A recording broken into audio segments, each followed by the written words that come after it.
call is now being Global recorded. Tel Link. You have a prepaid call from Carlos Contreras. an inmate at the Centinela State Prison, Centinela, California. This call and your telephone number will be monitored and recorded. You have a prepaid call. You will not be charged for this call. To accept this call, say or dial 5 now. Thank you for using Global Tel Link. Hello? Hello. Carlos? Hey, how's it going, James? How you doing? Man, Yeah, this is me. man, I'm doing pretty good, man. Hey, Yeah. hey, I want to go ahead and wish you a happy New Year and a Merry Christmas. And I guess it'll be late now because we're already, what is it, like 10 days or 11 days into the new year. Yo, yeah. Hey, likewise, man. You know what I mean? Best wishes to all you and your family, and also all those who are listening in to the podcast. You know, Merry Day Christmas and a better New Year. You know what I mean?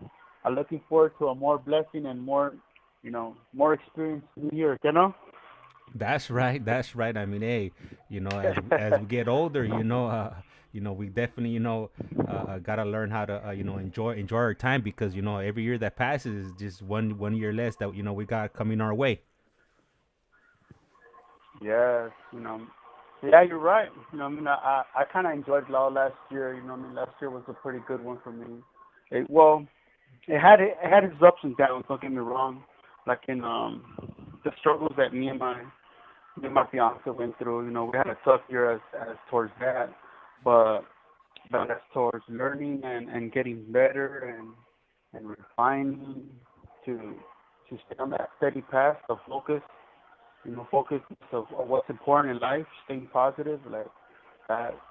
It was a good year for me. I needed it. It was a time to refocus, examine, and just get back to that good, happy state of mind. You know what I mean? Because I was losing it for a minute there. You know what I mean? Kind of like in the beginning of the year and also the ending of last year. Sometimes things happen that cause drama, right, into your life, and certain people that you allow into your circles and into your life that they're just problems, right? It might be sometimes a bad celly, sometimes you just got a lot of drama coming towards you. So it was one of those years. All the people that I lived with, they were, man, real bad seeds, right? And I had to just write it out with them and be the best example that I can for them. And sometimes they influence me. I'm not gonna say not all my life. I've been all like just rainbows and positiveness. There's times where like, damn, I felt broken, right? And I felt different trials get the best of me at times. But it's just it's how we come back out of it and able to clean ourselves up and encourage our own selves, forgive ourselves, and forgive those, and start refining, because that's something that I always do almost every single year is I evaluate my friendships and I say, you know what, okay, these people are the people that I have in my circle. Is this person pulling me down, or is he furthering me to where I want to go? Is this person, bringing the best out of me? Is this person encouraging me? Is this, evaluating every single relationship, and I give everybody at least the benefit of the doubt a year, and if they're not doing nothing for me, then I kind of just keep them at acquaintances, keep them outside the dartboard, right? Keep them outside the dartboard. They're not even in my focus, and just keep the people that I trust and people that are family and people that are my good friends and people that really care about me. Keep them carrying them over, build that relationship, build those friendships till next year. So I found some good ones here in Santa Nela, and I'm starting a new chapter here, so it's good. Hey, It's Carlos, good, man. and let me go ahead and let you know that we currently have a ICEMAN. He just tapped in right now, and All right, how you doing, nice man? and he's saying, hey, James and Carlos, buenos dias. That's right. You know what I mean? How you been? I hope you had a good New Year's and life's treating you good, man. That's right. Keep it up, man. Stay strong. This call and your telephone number will be monitored and recorded. Yeah, and definitely, can't forget about, the people or the supporters that come in and support the channel, coming in, day out, spending an hour or two with us, listening to these real life, journeys that these gentlemen are going through, really, really appreciate it. Um, they could be doing other things with their time, but they choose to tap in and either listen or drop some comments or do both, listen and drop some comments. So a big thank you to everybody out there that's that's watching and commenting and Yeah, whatnot. that's right. Yeah, no, it is. You know what I mean? And I thank them too. They're allowing us to share those stories, like I said, and you know, and it's a focus. You know what I mean? Like part of it is trying to break that stigma. You know what I mean? Like me being a death row inmate, trying to break that stigma. Like there can be change. There is hope, and you guys are all the ones that have all the power. In voting for this coming election. I mean, like for example, it might be on the ballot. To abolish the death penalty, and hopefully they'll get to see a different side of death row through me, right? Just one person, don't get me wrong, they're not all good seeds, but there's a good majority of them trying to better themselves, and by abolishing it, it'll help us to live more of a life and have a more humane life, having conjugal visits, being able to go more places to work, to go pay, so I can pay my restitution for all the people that I harmed, pay for the funeral costs, and it just gives me more avenues to move around while I'm in prison here doing my time for a long time. And how would they know unless they're able, how would they know unless we don't have programs like yours that allow us to express ourselves and to see the true change can be done. And so for that, I thank you, James, a lot, man. I appreciate that. Thank you for everything that you do, man. Oh man, you're welcome. All I'm doing here is providing the platform, and gentlemen like come onto the onto this platform and share your journeys. That's all I'm doing. You guys are the ones Yeah, that are doing, like, you guys are opening up yourselves and and sharing your thoughts, your childhoods, and pretty much your whole lives with all of us. So yeah, thank you to you guys. And also, we just got. I want to go ahead and give a shout out to Almita, uh, yeah, that's right. and then also to Fish Slayer SoCal, and he he went ahead and just dropped some support this way. Really appreciate it. Shout out to That's right. you That's know right. Fish Slayer, and he's sending his, and really That's right. appreciate it. I sent mine. I mean, I sent mine to both of you. And I appreciate you guys. And it's, thank you. That's right. Yeah. And I'm gonna ask you something, because right now you just said, abolishing, the death penalty, and for somebody that Yeah. that's not familiar, either to the legal system or to the prison system, because that's not a term that I'm familiar with. What would that mean for you? Abolish Right. mean? Would that mean that your sentence would be switched? You have to go back to court and get resentenced, or would you exactly what would happen if they abolish the death penalty in California? And the governor, well, if they put it on the ballot just this November, right? And the voters can actually vote to abolish the death penalty. The language would probably be a little bit different, but it would say something to along those lines of abolishing or getting rid of or vacating the death sentence and death penalty, making us commuting our sentence into life without. And that could only be done through the voters, or it can be done through the governor on his last. Like how Governor Newsom's gonna be. This is gonna be his last term. So, well, no, actually not him, but under his administration, he doesn't want to execute nobody. So when the new administration comes, whoever it might be, and they believe in the death penalty, and if there still is a death penalty, they can actually execute us. They can send us, when our time is up, our 3 appeals are over, then they can send us back and have us executed. But as of right now, it's being stayed. It's mature. I forgot what that word is, but they put a hold on it, and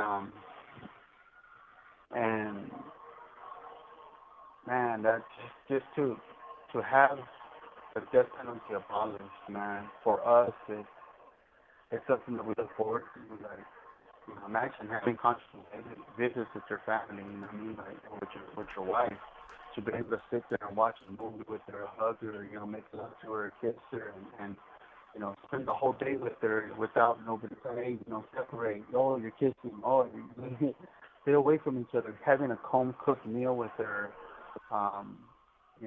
sleeping and cuddling, talking all night long together. It's like almost being in the streets, right? For a cool two or 3 days, whatever they allow it to be, and that would be something awesome. You know what I mean? At least for a person like me that has the death sentence, and so yeah, it's something that's left to the voters, the death penalty.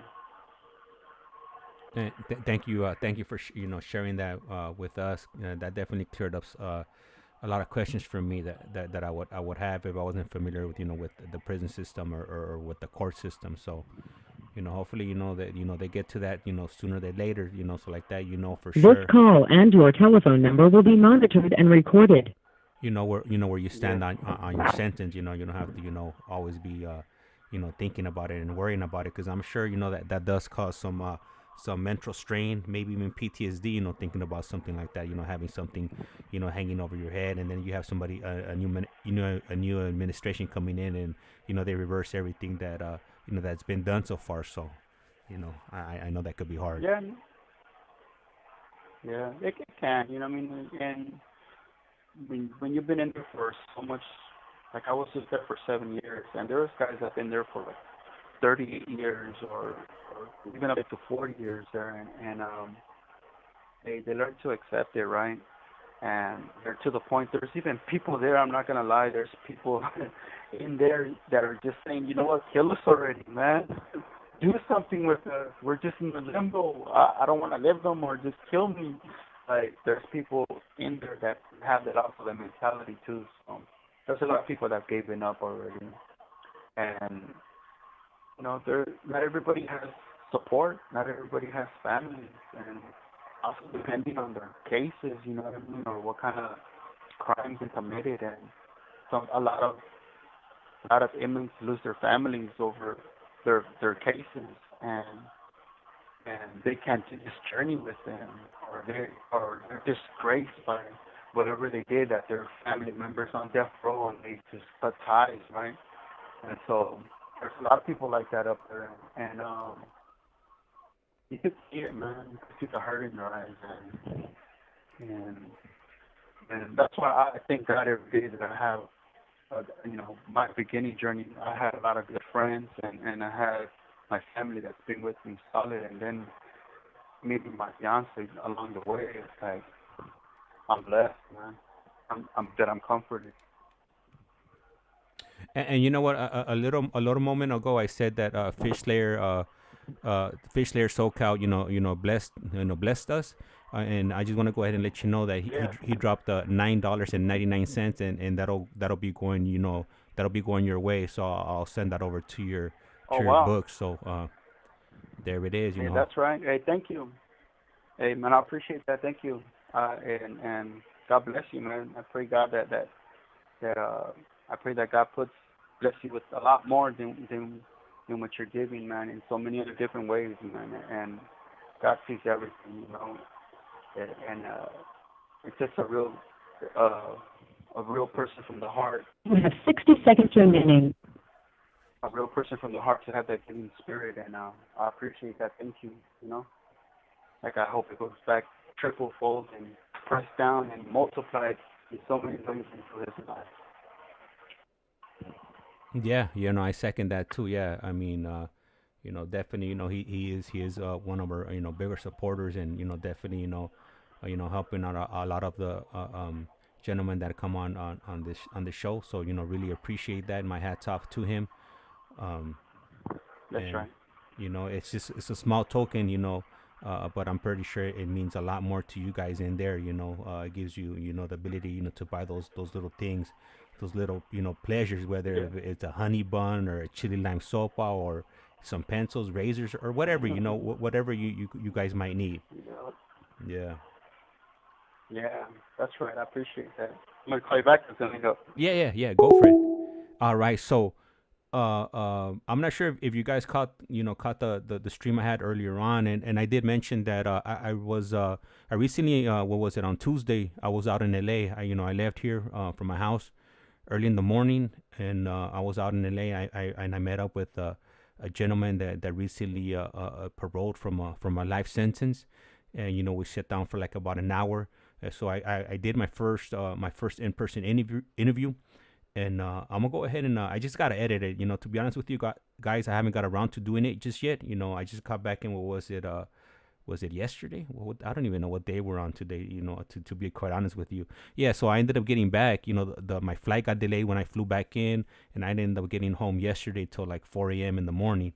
So and then I had other things going on. So and then today I had more things going on. So I haven't even had a chance to touch it yet.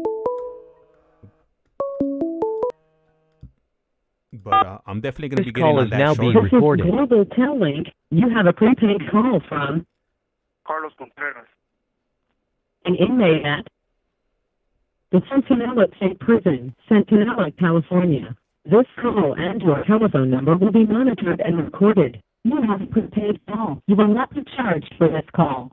To accept this call, say or dial 5 now. Thank you for using Global Tel Link. Hello. All right. All right. Yeah, All right. Yeah. So you know what? I've been meaning to ask you a question. So Yeah. From what I know from the streets and from what I've seen around, it seems that like a lot of these times that we get involved in these situations and whatnot, I think it has a lot to do with pride and not knowing Yeah. when to stop yourself, and it seems to me like you're in a different in a different space. You carry yourself in a totally different way than when you originally went into the system. How does one go about putting their pride aside and walking away from certain situations, whether it's somebody trying to fight you or trying to I don't know, just like try to make fun of you or things of that nature, where normally you would get upset and react maybe in a violent way. How did that transformation become possible, or what were the beginnings, and how would somebody go about doing something like that? Man, tell you the truth, that's one of the things that was my was one of my most powerful weapons that I had in my arsenal growing up, man, that controlled most of my life was pride. Pride was one of the things that it was hard for me to let go of, because pride for me was my identity. Pride for me was putting a lot of work and effort into building this image that I try so hard to get people's favor, people to like me, to respect me, to fear me, and to, you know what I mean, like whenever they wanted to text me, I didn't even hesitate to put hands on people, and I was well known. That's become my handle when I used to be in the streets. They used to call me Booms, BOOMS, and Booms. And so because I was a scrapper, I was threw down and I had a heavy hit. I had a heavy punch. So I was real prideful because of that. The things that I would do to people, and this call and your telephone number will be monitored and recorded.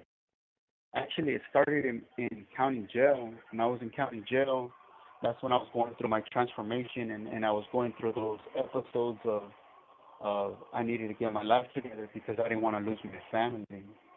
Because I felt like this was the time that they've been there for me so long in my past terms that I really didn't want to lose my family this time.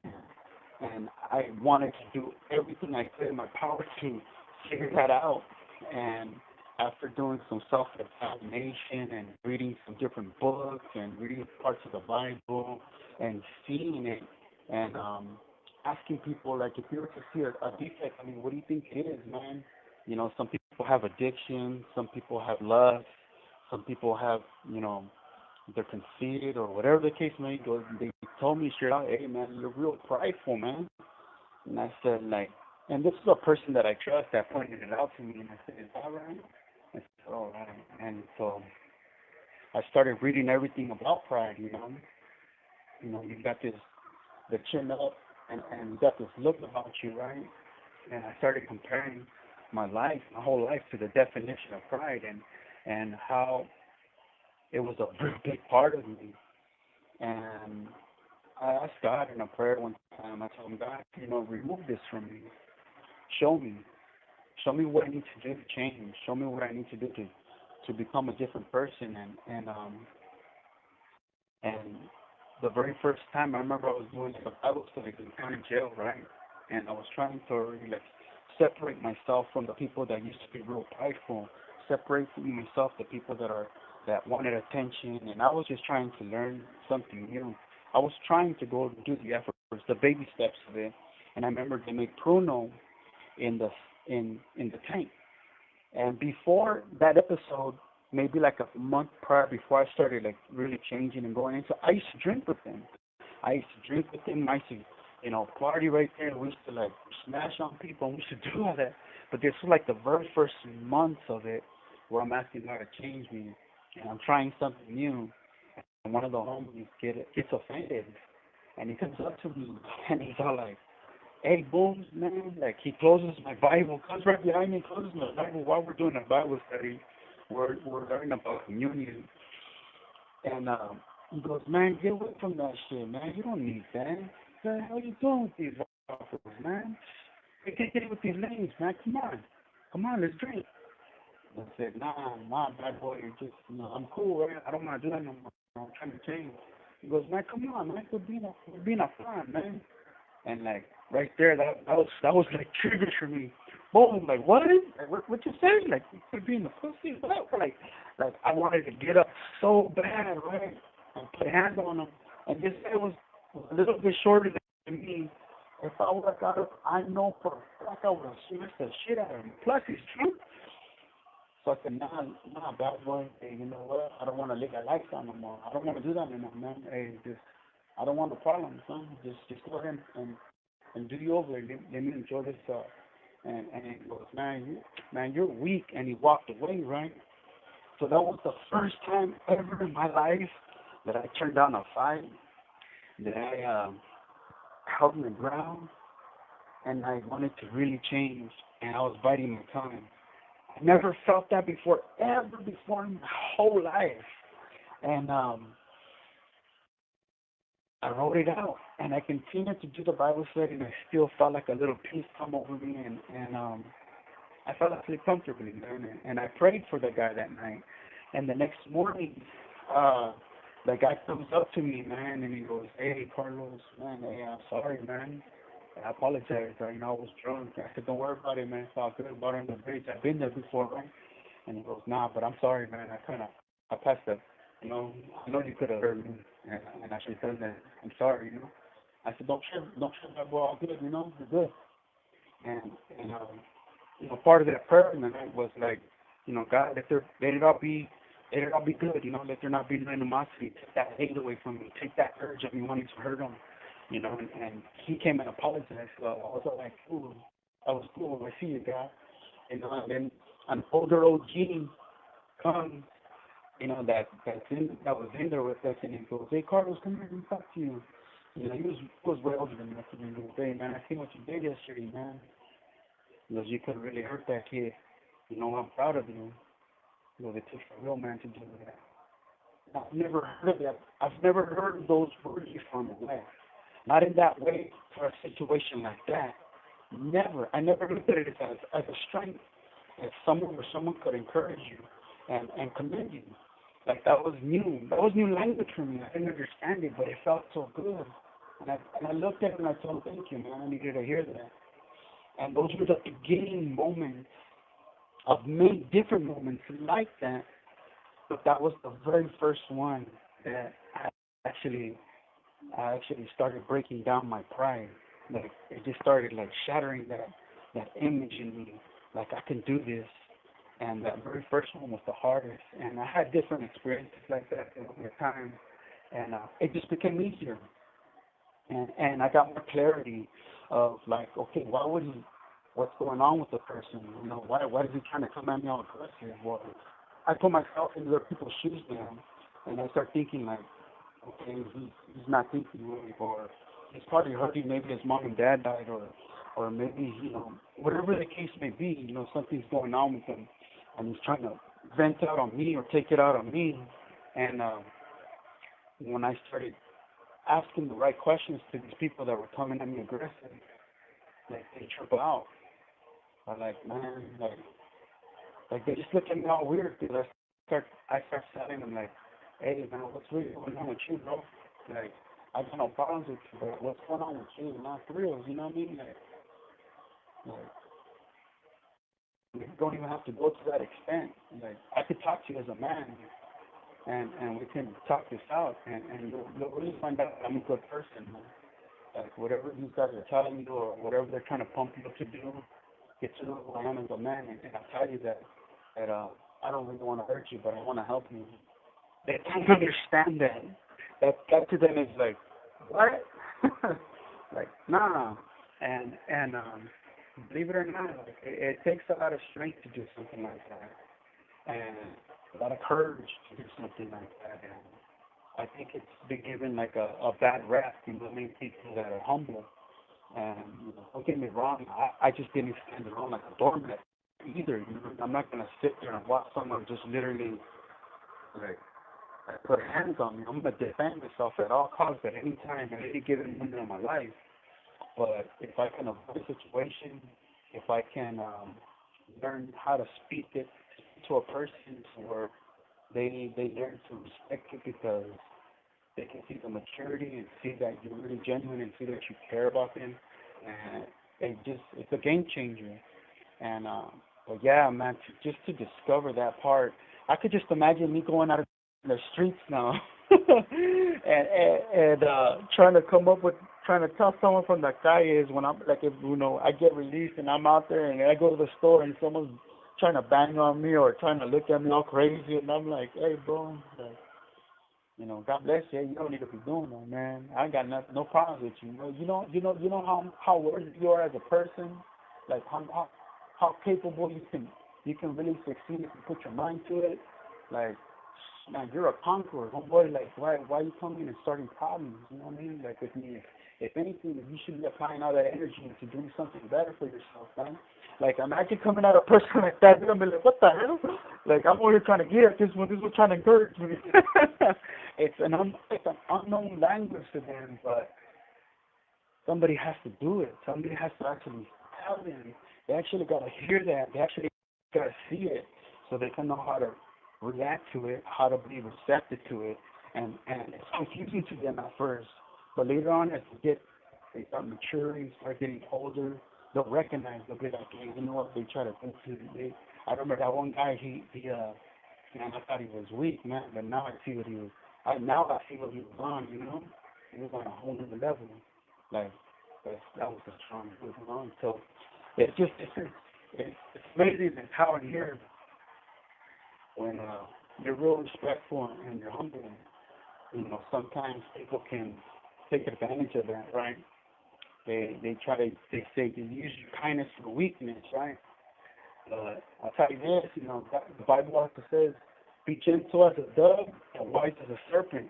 You know, you've been through all the street knowledge, and you've been through all the little connivings. You remember how you were, that you know more or less how to maneuver yourself to these different people, and to the point where you know how to just avoid situations and just be like, and just stay away from certain people and walk away from certain situations. real fast before it escalates, or be the first to go over there and make amends. You know, even if it's not your fault. Believe it or not, like when you start a conversation with somebody that you're having a conflict with, and you just go and feel them out, be like, hey man, how you doing today? You know, a little minute ago we were just trying to like almost getting heated. You're both getting hot. Chest popped out. Look like okay, it's about to go down, but you know something happened. You gotta separate. You come back and be like, hey man, you need to talk to me. And let me tell you something, man. I ain't got no problems with you. You know, you're like we don't even have to go there. What are we gonna get out of it? Out of all this, it's nothing but going to the whole dealing with the loss of privileges. You know, we're thinking about things now. Because before, back in the days, it was just a non-stop, let's go. There was do and then respond later. And so I'm glad that I'm able to stop now, control my anger, you know, not be so prideful, and just be humble. And You have 60 seconds remaining. it's been keeping me real peaceful. It's been keeping me clear on the things that I want to do. It helps me to stay focused on my goals and not just thinking of what other people think about me and what they expect from me. Now I'm actually focusing on what I want in life and where I'm trying to get to someday, and spending all that energy on that now, and how to bless and how to help and how to educate, and, you know what I mean? The whole different concept of world, right? And I like that. I like how you're changing me, you know? Yeah. Man, I really appreciate you sharing that with us right now. And I know the call's about to cut off. If you could go ahead and give us a call This back, call and your telephone number will be monitored and recorded. and then I want to go ahead and I have a question from. Yeah, let me put it back. Okay, cool, perfect. All right. All right, and I'm sure you guys could tell that the audio is not as good as it normally is, and unfortunately, that's out of my control right there. That's due to GTL, whatever changes they recently made on their server side. It's just I'm not sure if they can't handle the amount of calls that are going out of the facility now, but it's definitely affected their audio quality. Hopefully, people are complaining and are bringing that to their attention, and they fix that hopefully sooner than later, because that doesn't seem like that was an upgrade. That was more of a downgrade, if you ask me. Definitely messing things up for me over here. But anyhow, so like I was saying, yeah. So I recently did my first in-person interview, and I'm gonna go ahead and have that for you. I can't even tell you how many days, because I'm gonna be working tomorrow and Saturday. I'll be off on Sunday, and I think I'm gonna be off on next week, which will definitely give me time, so I could go ahead and dedicate to doing some more lives, and spend a little bit more time on here. But yeah, so on Sunday I'll definitely be on. We have David and Jesse coming on. I believe we're gonna be going on at 4:30. So definitely keep an eye out for that. And then maybe I'll try to wake up early tomorrow to at least start editing that video, and I'll go ahead and get it to you guys sooner than later.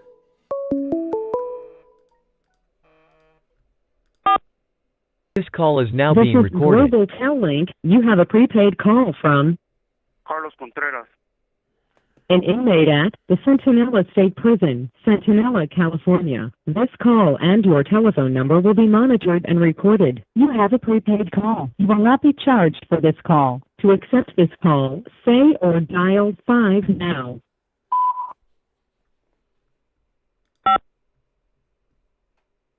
Thank you for using Global Tel Link. Hello. Hello. All right. Yeah, right now. All right. So Yeah. so we just had a little while ago when you were speaking, we had Amy came in, and she's wishing us a good evening, Carlos and James. That's right, Hey, nice to meet you, Amy, and God bless you. And then she also wrote praise God. That's right. Yeah. And right after that, we had LBCK 15 come in, and he wrote us saludos James and everyone in the chat. So, shout out to That's right. LBCK15. That's right. All right now. And then a little while ago, we had a question, and Iceman wanted to know, and he writes, how long has Carlos been out of San Quentin, death row, and is Santa Elena the first prison he went to? I've been out since 2020, and I was there. I got there in San Quentin Death Row in 2013, and got out in 2020. Out of there, on this pilot program, and they sent me to my first prison that I went to was Donovan, RJ Robert, RJ Donovan, and in San Diego. I did about 2 years, 2 years and 2 years and a half over there, and then I got sent to Centinela, and man, Donovan's a whole different beast, caliber of people over there. There's just a lot more going on over there as far as, when I got there, it was kind of like still pre-pandemic. We're kind of like still in the middle of it.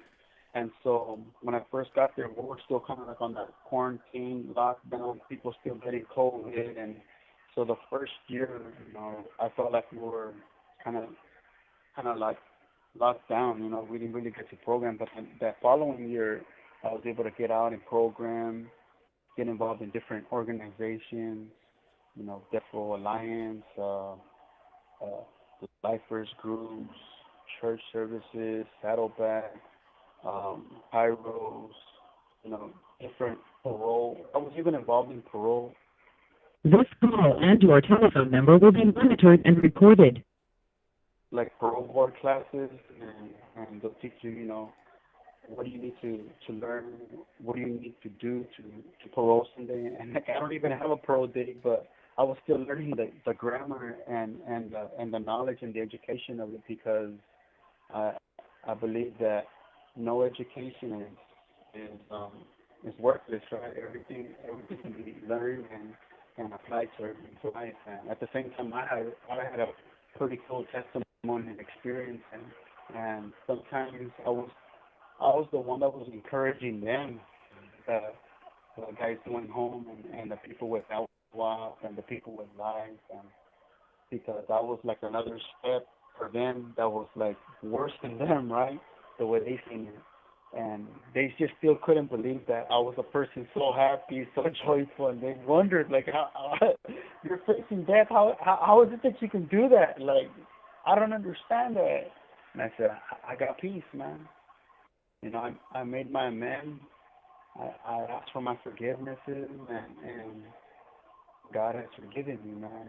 And I'm a whole new man now. And I found peace within myself.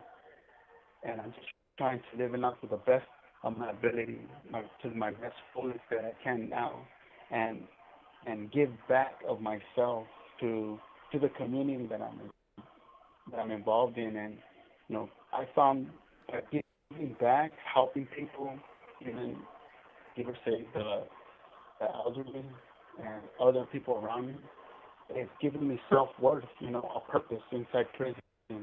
I'm not just doing the same repetition thing over, waking up, working out, playing cards, and going back to sleep, getting up, eating, working out, playing cards, and it can be repetitive, and it can get boring, it can be draining, and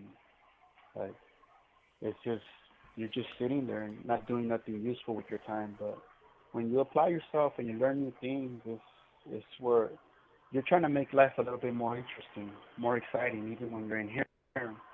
And I found by helping people, man, by helping people that I know that can't pay me back, or going out there and just cutting people's hair. Like, I know how to cut hair, and I, trim up some people, give them some fades, and they're like, oh, how much are you? Don't trip.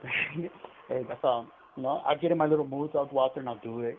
And sometimes I will help people that I know that don't have nothing, give them some soups, or go an old man that can't clean their stuff because they got back issues. I would go and just ask the officers, hey, is it okay if I can, take all his property out and wash his whole cell down, put some smell good in it and help them out, you, you know. And they see, they're like, why are you doing that? I said, man, he can't do it himself, man. And hopefully somebody does that for me when I'm that age. So, you know, like just trying to throw it out there. And sometimes the officers are cool about it. And it helps me build relationships with people in here, you know. And they get to see a little good of humanity even while we're in here, like, because sometimes people have been treated wrong their whole life. And when they see that, it's just, who wouldn't like that? You know what I mean? Who wouldn't appreciate that? And I try to do that a little bit. I try to instill that in my life in here, and it just brings me that self-worth and like I'm doing what I'm supposed to be doing while I'm in here. Hey, Carlos. So we just had a question on here from Almita, and she wants to know. She says, James, ask Carlos to share more of his story from Donovan. Ooh. Well, okay, Almita. In Donovan, I had different sellings, right? You know, I ain't gonna lie. It wasn't always all rainbows and positiveness, and you know, that was the first time coming out from death row, right? You know, I hadn't really had so many sellings in my life.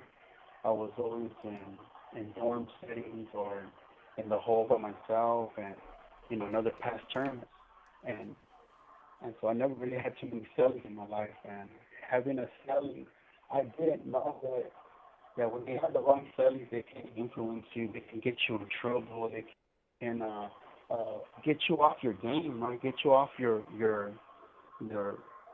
goals, your plans, your focus, because each person carries an energy, right, or carries a character, or carries some type of way. And me thinking I can bring this little youngster, to help him, you know, stay clean and stay focused. Trying to be like a mentor to him, kind of like backfired, you know, because he ended up bringing drugs into the house. He ended up bringing cell phones into the house. He ended up bringing like all kinds of drama, right? Like with other people on the day rooms, and I had to help get him out of the situation. You know, he influenced me a couple of times a while back, years ago, like in 2020, to get high, man. And it caught me on a day that, you know, I was fighting with my girl, my mom ain't answering my phone calls, I'm on death row, poor is me, boo hoo hoo. It was just one of those bad days. And I was sober for about 13 years, you know, 13 years, and I remember I gave in. I gave in that day, and it was a bad moment, man. It was a bad season, and the thing that got me in here, I started doing, and I felt disgusting, like doing drugs and, you know, drinking wine and doing wax or whatever, you know, that marijuana, and I thought it was nothing, but believe it or not, you're opening a door, and that experience, it helped me to just kind of like be more aware to where I live at now, of who I allow into my house now, and try to be like-minded with the person, vet them out before I move them in. Like, hey, you know, are you a Christian? Like, I don't do drugs. I don't want nobody to bring drugs. I don't want nobody to bring weapons or cell phones or nothing like that. You know, like, I don't want to live that life. And so, like, I learned a lot of things over there while I was over there.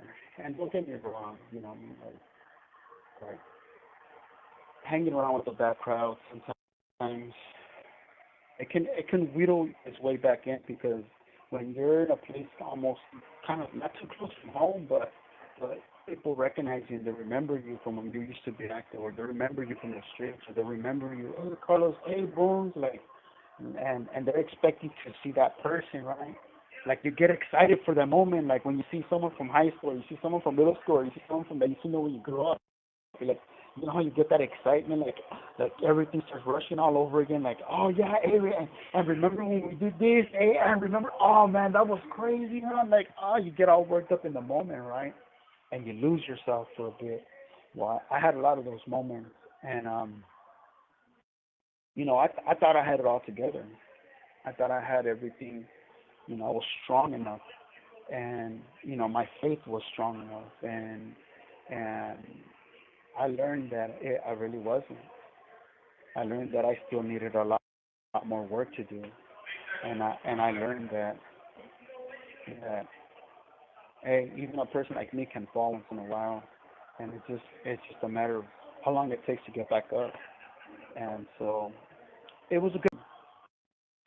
Um, I don't, I just gotta take the good with the bad and just learn from that. And now that I'm here, is now I have this different awareness.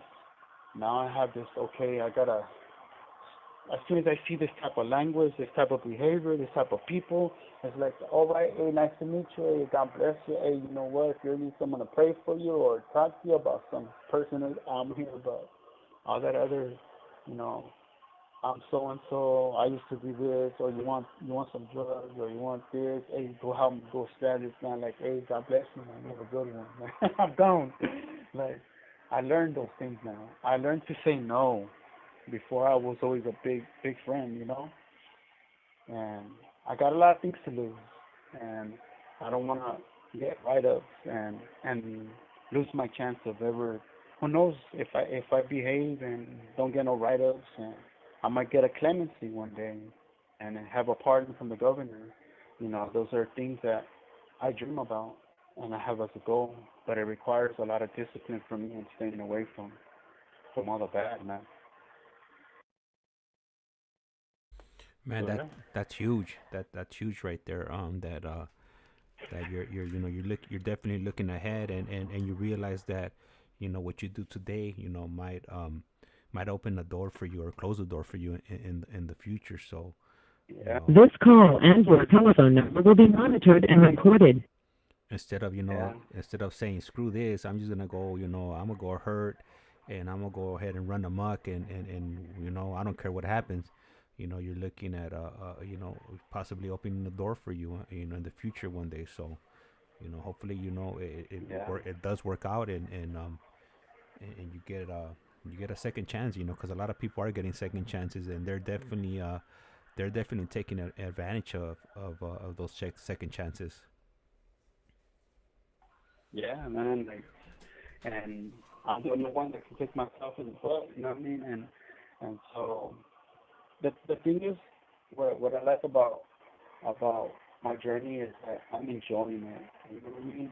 Like, I'm actually enjoying it. I'm loving it. I'm loving this whole new transformation about me. The people that I'm gravitating to, and the people that You have 60 seconds remaining. it's of the same wavelength. You know what I mean? On the same page, and you know, I like that. It's something different that I've never experienced before. And so there's people that try to do the change, but they're forcing themselves, and you could see they're still bitter. They still they're doing it because I have to, or because of parole board. I have to. I mean, they sound like the brochures, you know what I mean? But their heart is far away from really being transformed, And so, I see that a lot in here, and so that's why I just started telling them, hey, man, if you're gonna do this change, do it because you want to do it to change. Don't do it because they're telling you to. Do it with a smile. You know what I mean? Do it with joy. Enjoy the journey. You know what I mean? Enjoy it, man. And so that's it's all perspective. That's how you look at it. So yeah. I know that call's about to hang up. If you could, oh, I was about to say give us a call back. So hopefully, he calls us back right now, and we'll go ahead and continue. We'll go ahead and do one more, and then I gotta go run off and go eat dinner before I get some cold dinner, or my wife starts yelling that that I must not be hungry since I'm on the phone. Anyhow, my daughter just walked in, and she was how I have like these I have Carlos's picture up on the screen there, and she asked me, she was like, is he in jail? And I was like, yeah. And she was like, what did he do? And I mean, how do you tell a 5-year-old, what he did. You know, it's not something that she could understand at this age. But eventually, one day, you know, when she gets older, I'm gonna have to, you know, explain these things to her.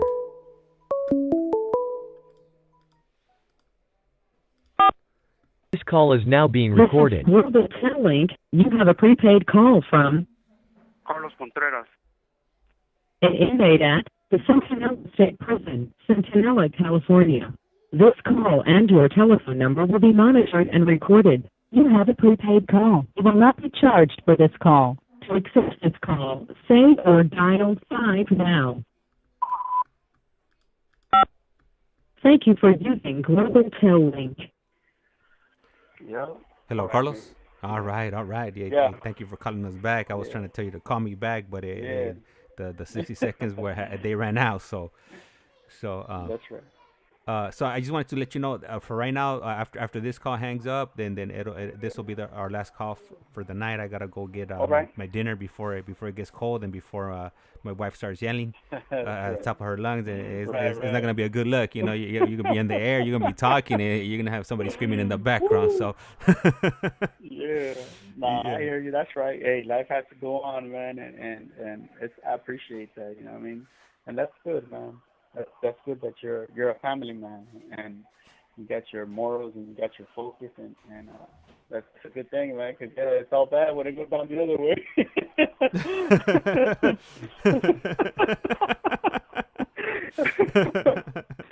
Oh man, start cooking the sheets. You know what I mean? Yeah. Like, nope, that's it.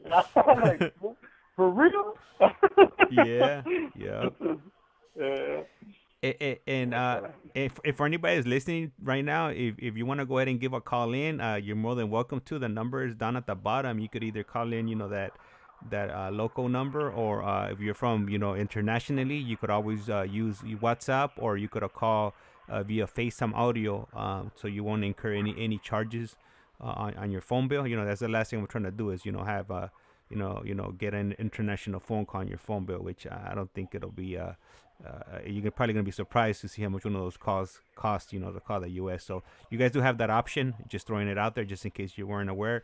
The number is actually scrolling on the bottom of the screen, and there it is. There you could make a different connection. You know, instead of asking your questions in the chat, you could ask. You know, you could ask for yourself. That's right. Yeah. Yeah, man. Yep. And is there anything else that you want to touch on right now? Since you know it is the mic's open, you know, and you feel free to, you know, talk about anything you would like to, and, you know, share with us. Okay. I guess more likely, I don't know. I kind of covered a little bit on the voting, right? How important it is to vote, you know, for these laws that are going to be coming up in November. I think it's November 3rd or somewhere around there. But when they do the elections, they actually put a lot of things on the ballot. Like they're going to put, you know, they're going to raise I think it's in April, they're going to raise the wages for people that work in fast food restaurants to $20 an hour.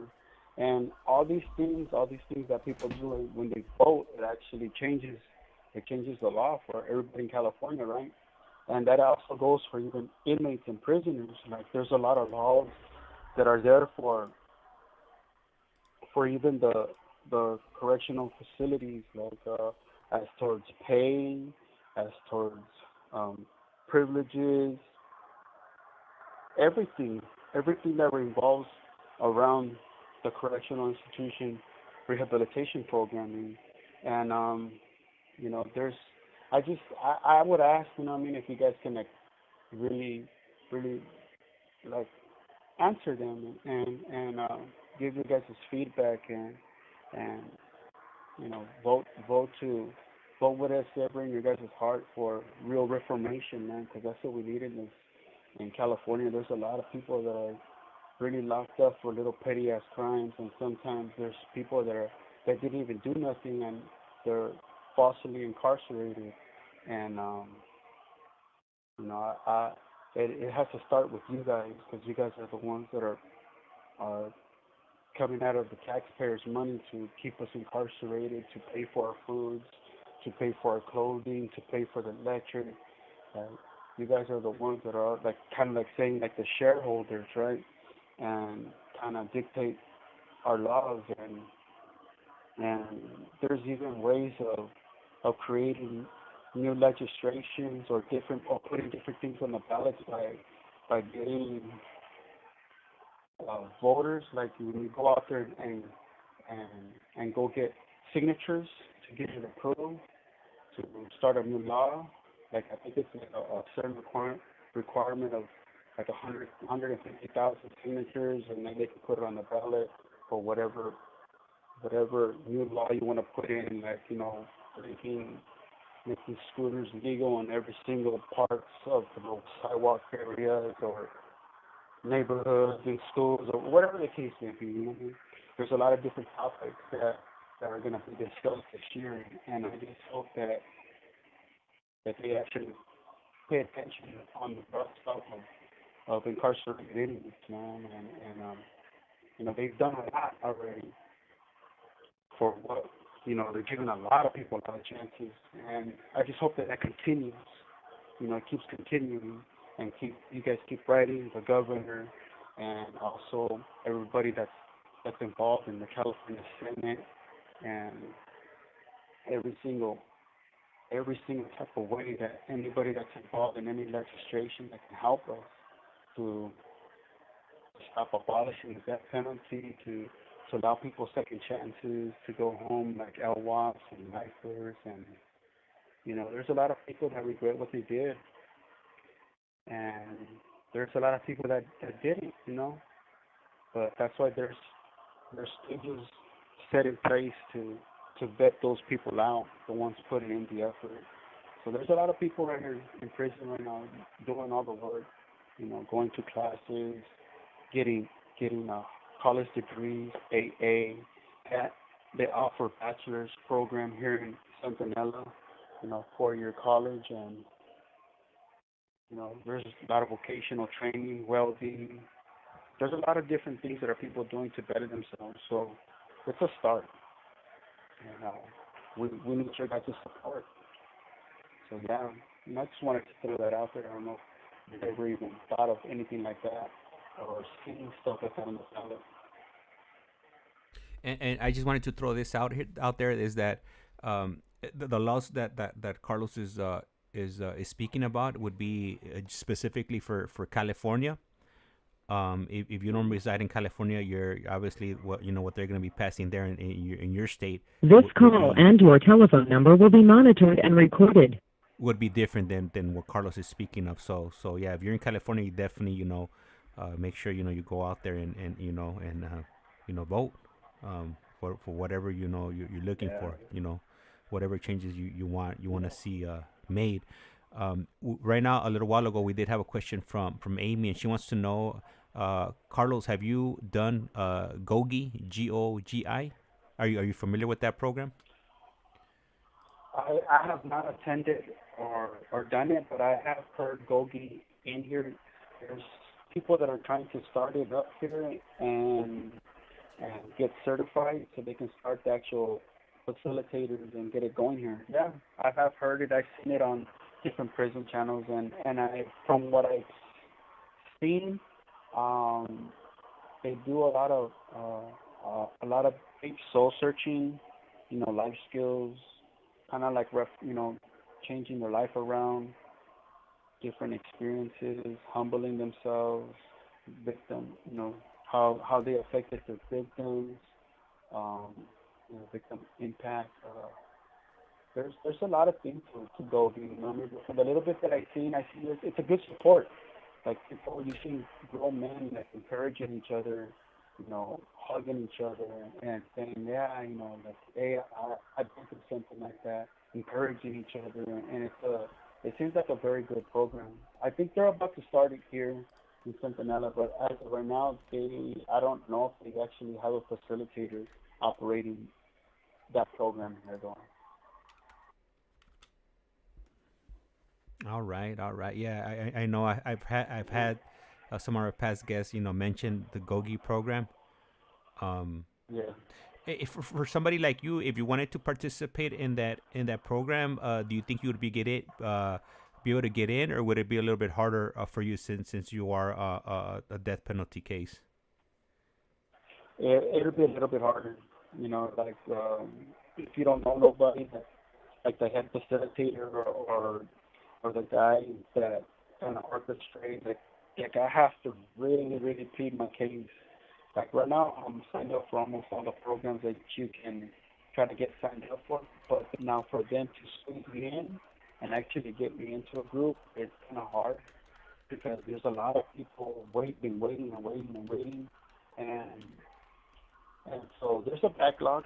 But the last group that I took or that I'm still attending is domestic violence, and I'm not here for no domestic violence or anything like that, but I always thought that domestic violence is a man beating up on a girl, right? And I don't believe in that theology. Like I've never had that in me to do anything like that. And but it could also be the other way around.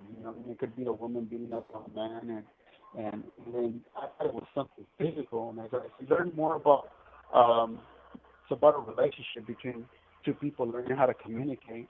I learned that you can also mentally abuse them, verbally abuse them, financially abuse them. The ripple effect, the people that are watching you while the domestic violence is happening, like there's more to it, like different layers of it, right? And I was like, wow, I was kind of intrigued with those puzzles, right? And so just learning like the little warning signs of what can escalate into like real violence, stopping it before it gets there, or learning how to communicate those situations better, or asking the right questions, like learning to let things go, or sometimes not being the one that's always right, and also This call and your telephone number will be monitored and recorded. letting your partner also be right at sometimes having an equal decision making and being as one, and so yeah, I think the key is communication, right? When there's no communication, that's when most relationships starts breaking up into